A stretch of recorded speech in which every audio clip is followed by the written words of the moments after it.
troisième club calvadosien que nous recevrons. Donc, avec humilité, on atteint notre bâton de maréchal, hein, vous savez, PH, 6e tour. Bon, maintenant, on pourrait peut-être essayer avec malice de faire respecter le vieil adage, hein, 203, ou jamais 203. Et puis voilà, Hérouville, on les connaît un petit peu parce qu'on les jouait il y a quelques années quand on jouait en DSR. Donc voilà, allez, je ne vais pas dire 0% de chance de qualification, parce que ces cas-là, on déclare forfait et on ne joue pas, mais allez, 1%.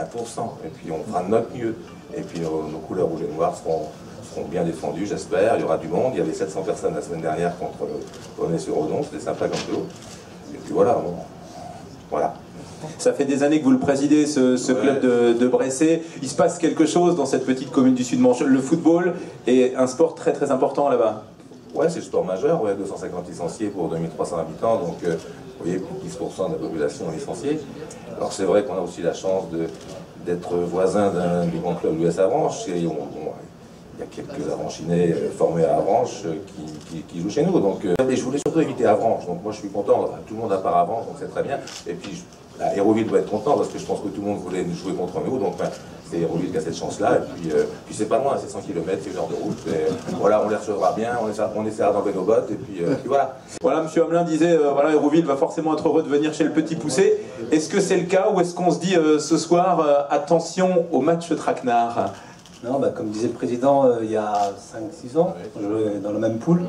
Donc on avait fini premier ex-aequo, vous nous aviez battu. Hein. Donc c'est vrai que nous, sur notre terrain synthétique, je pense que c'est une des premières équipes qui nous avait battus. Ça montre aussi le travail qu'on a fait aussi au niveau des Hérouville, puisqu'il y a 5-6 ans on était en PH. Donc aujourd'hui on continue le travail, on n'est pas arrivé, on va respecter forcément Bressé, même si aujourd'hui on évolue en CFA2. Mais voilà, forcément, c'est des matchs de Coupe de France, donc on ne sait pas ce qui peut se passer. On a été à Sarceaux, ça a été très dur, on a gagné quand même, mais voilà, on va respecter, je pense, l'adversaire. On a une revanche à prendre, on viendra à Bressé avec plaisir.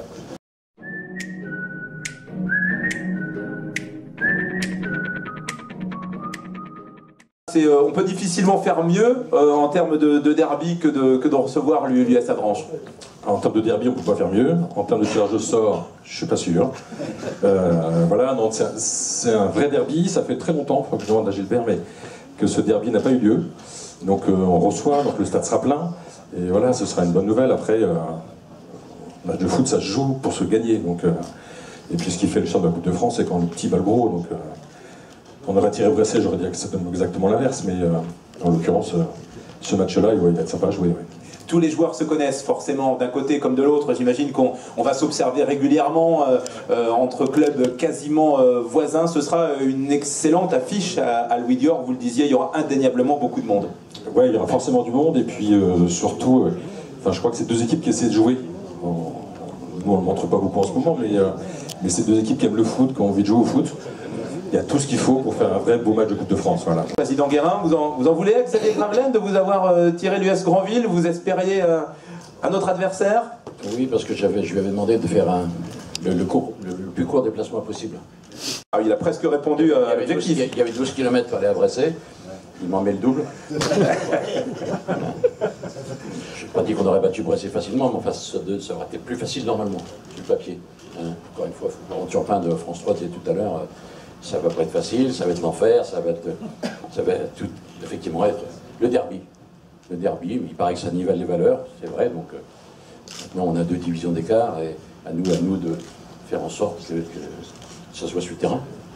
Maintenant, Granville a une bonne équipe, tout le monde le sait, on a recruté pour monter, c'est un bon club, il y a de bons dirigeants.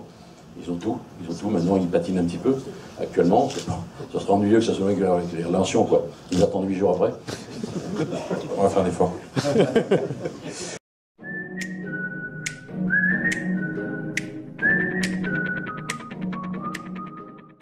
Ah oui, on est satisfait pour plusieurs raisons. Premièrement, parce qu'on va recevoir à Flers, ça fait très longtemps, je crois que c'était 2009, le dernier match de Coupe de France contre Aubervilliers. Donc ça, c'est la première satisfaction. Deuxième satisfaction, c'est d'accueillir Saint-Lô, puisque c'est un club qu'on respecte énormément, avec lequel on s'entend très bien. Et puis, le meilleur tirage, c'est que lorsqu'on se qualifie. Hein. Donc, on vous dira ça à l'issue du match. Mais bon, on va essayer d'être le digne représentant et seul représentant de l'Orne, puisque nous sommes, je vois que le président du district de l'Orne, André Lou, aimerait qu'il y ait encore un représentant au 7e tour. Donc on va essayer de faire en sorte que la bande à Michael Dorway fasse le... Je suis désolé, président, mais on va essayer de vous battre. C'est Flers, pourquoi pas. Ils ont un entraîneur qu'on connaît bien, puisque Michael Derouet est passé et a fait ses classes, on va dire, au FC Saint-Manche. Voilà. On suit le parcours de Flers, ancien pensionnaire du CFA2, comme d'habitude, je dirais. Voilà, on voit qu'ils réussissent bien, qu'ils ont des ambitions. Moi, je resterai modeste. On se déplace à Flers, ils sont favoris, on va essayer de les battre. 50-50. Voilà, vous placez effectivement votre adversaire en tant que favori. Là aussi, il y a une histoire, hein, Dominique Demouy, entre la Coupe de France et le FC Saint-Manche. On se souvient de belles affiches. Je crois que c'est Ajaccio qui s'était déplacé chez vous du temps d'un certain Roland Courbis. Notamment, il y a eu beaucoup d'autres affiches au stade de Villemer. Beaucoup d'autres affiches. La plus belle affiche pour moi, enfin moi en tant que président, sur les 10 premières années, j'ai fait un 16e, 3/32e, donc c'était quand même... Le Mans était venu aussi. Voilà. Et le 16e de finale, c'était à Dornano contre le Stade Malherbe de Caen, où on avait perdu après prolongation, voilà, dans un stade plein. Donc si ça pouvait se reproduire cette année, tu m'excuseras. Tu nous inviteras. Voilà, je t'inviterai. Voilà, ça serait parfait. Et puis effectivement, des très grosses affiches, et puis des déplacements aussi outre-mer, donc un peu comme avec Gigi, on a connu des belles choses en Coupe de France. Allez, très sérieusement, oui, on espère jouer la Coupe de France, et comme tous les candidats ici, on espère aller le plus loin possible.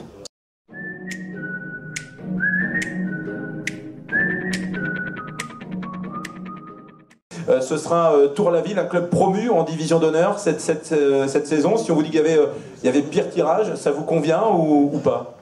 Oui, tout à fait. Donc, Tour-la-Ville, on les a joués nous il y a 15 jours en championnat. Ça s'est soldé par un 0-0. Match très difficile, très belle équipe, difficile à manœuvrer. Maintenant, je tiens à féliciter l'ensemble de mes joueurs de s'être qualifiés, mon coach, M. Antoine Husson. Ça fait 11 ans que la STD n'est pas arrivée à ce tour et on avait été éliminé par Avranches.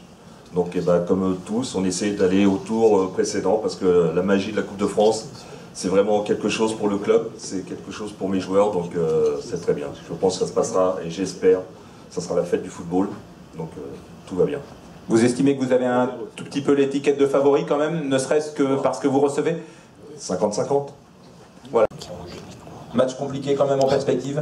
Oui, tout à fait. On sera sur un match de Coupe de France, donc évidemment c'est différent que le championnat, donc il faudra aussi un vainqueur, donc on essaiera de l'être. Qu'est-ce qui explique cette dynamique que vous connaissez depuis quelques saisons, avec plusieurs montées au fil des saisons, encore une à l'intersaison dernière avec l'élite du football régional, la division d'honneur pour ce club de Tour-la-Ville, ce parcours cette année en Coupe de France, il s'est passé quelque chose.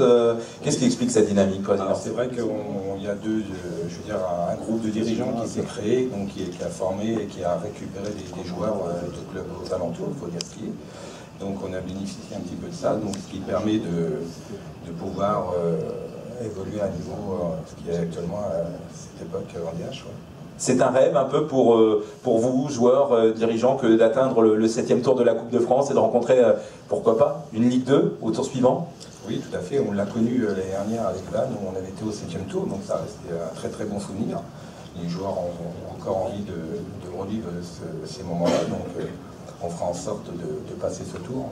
Il faudra un exploit pour passer à Deauville? Oui, je pense, parce qu'on les a rencontrés il y a 15 jours, comme je vous disais à l'instant, et ça reste aussi une très très belle équipe, donc ça ne sera pas évident.